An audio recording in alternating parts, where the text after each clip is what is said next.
Kasi wala namang masama doon. Kung yan yung trip nyo, yung iba naman nanonood mo na ng porn, di ba? Madagdag. Ba't ako tinatanong mo?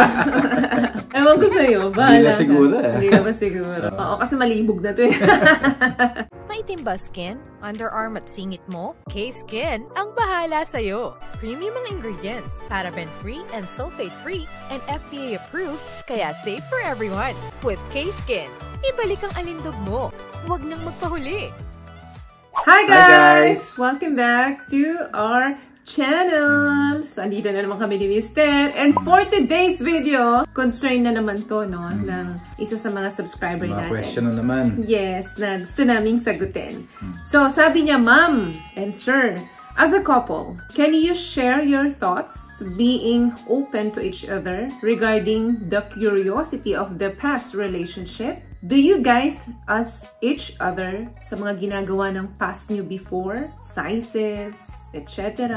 Nabubus ba kayo sa ganun po? Malaki ba yung ex mo? Ganun. Masarap ba siya kaysa sa akin? Yung ba ibig mong sabihin? Mas malaki ba yung boobs? Yeah. Sexy ba? Oo. Mas masarap ba? Or tatanungin ako ni Mr. Vice versa. Mas malaki ba yung size ng ex mo kaysa sa size ko? Sino mas masarap sa amin? Sa amin, no. Hindi kami interesado. Ako hindi ako interesado malaman. Oo, ako din. Hindi ako interested. Ano? Pero may mga couple, no, na nati-turn on sila.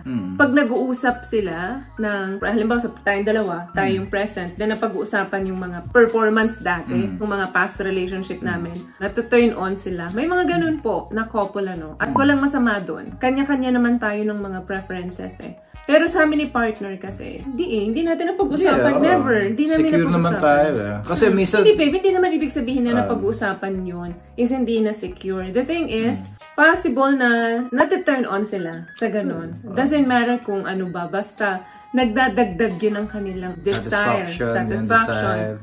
Oo. Maaring mas nalilibugan sila kapag napag-uusapan nila yun. Pero sa akin parang weird yun eh. Oo, may mga na-counsel na po akong ganyan na kailangan mag-usap sila nung previous experience nila sa mga sexcapade nila bago sila magtalik.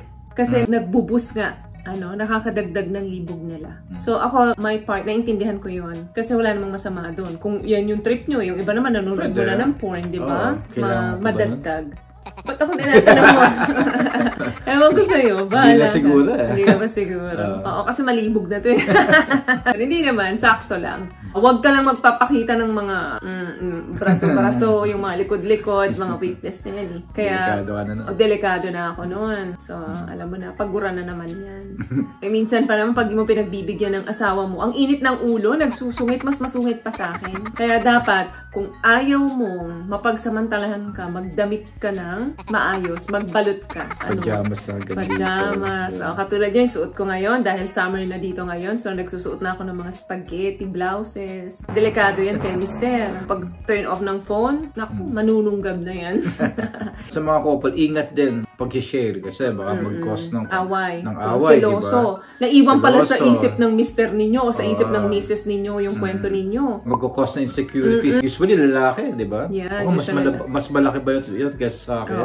Diba? Kaya ang tip ko sa inyong mga babae, in case magkwento kayo sa mga present partner ninyo, no? Huwag niyong sasabihin na lamang yung ex nyo sa kanya. Avoid the comparison. Pwede kayong magkwento, pero huwag niyong i-compare. Kunyari, nag-share kayo ng experience. Kunyari, tawagan nyo love. One time nga, love, na-experience ko sa ex ko. Alam mo ba, ibinalandra ako nun sa kitchen, tapos doon namin ginawa. Yung mga ganon.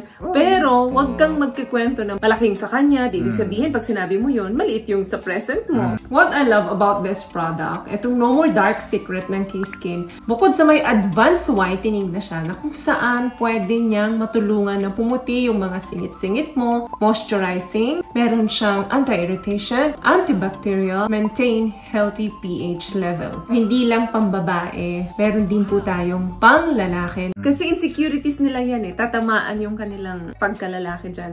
So make sure, pag nagkikwento kayo, siguraduhin nyo na pinaparamdam nyo dun sa partner nyo na mas higit siya kesa doon sa ex ninyo. Kasi nakatanim yan sa isip nila. Hindi nila yan makakalimutan. Akala mo lang baliwala sa kanila, pero nagkakaroon na sila ng insecurities. Same as sa atin din. Kapag tayo din naman ang ginanon, diba? Kunyari, yung partner mo, mas sexy. Mas sexy. Alam mo ba, yung ex ko, ang laki nung, ang sarap ng ano nun, ng boobs nun. Kala mo, ang sarap lamutakin. Yung utak namin yan, kala mo parang yun yung binabanena. Tapos tahimik lang kami yan, kami mga babae. So, of course, ganun din. Huwag din nung mga mister ipaparamdam sa mga present nila na mas higit yung past nila kaysa dun sa present nila. So, vice versa. Para respeto na rin sa mga present partner natin. Diba? Very important. Lalo na pag nag-aaway kayo, ibapasok nyo yung ganun, baka maghiwalay na kayo. Oo. Tapos, delikado yan. Na-topic nyo last year pa, bringing up nung nag-away kayo 1 year ago, patay ka dyan. Wala kang kwenta-kwenta. Ganun, diba? Patay. Avoid. Ang ego pa naman ng lalaki, kailangan i-maintain. Correct. Diba? Natapakan mo yan. Kaya tayo, as a wife, ingatan natin yung mga ego ng mga husband natin. Kayo namang mga partner, ingatan nyo rin yung mga emosyon ng mga babae. Kasi very emotional kaming mga babae. Parehas. Magja-jump in kayo sa mundo namin.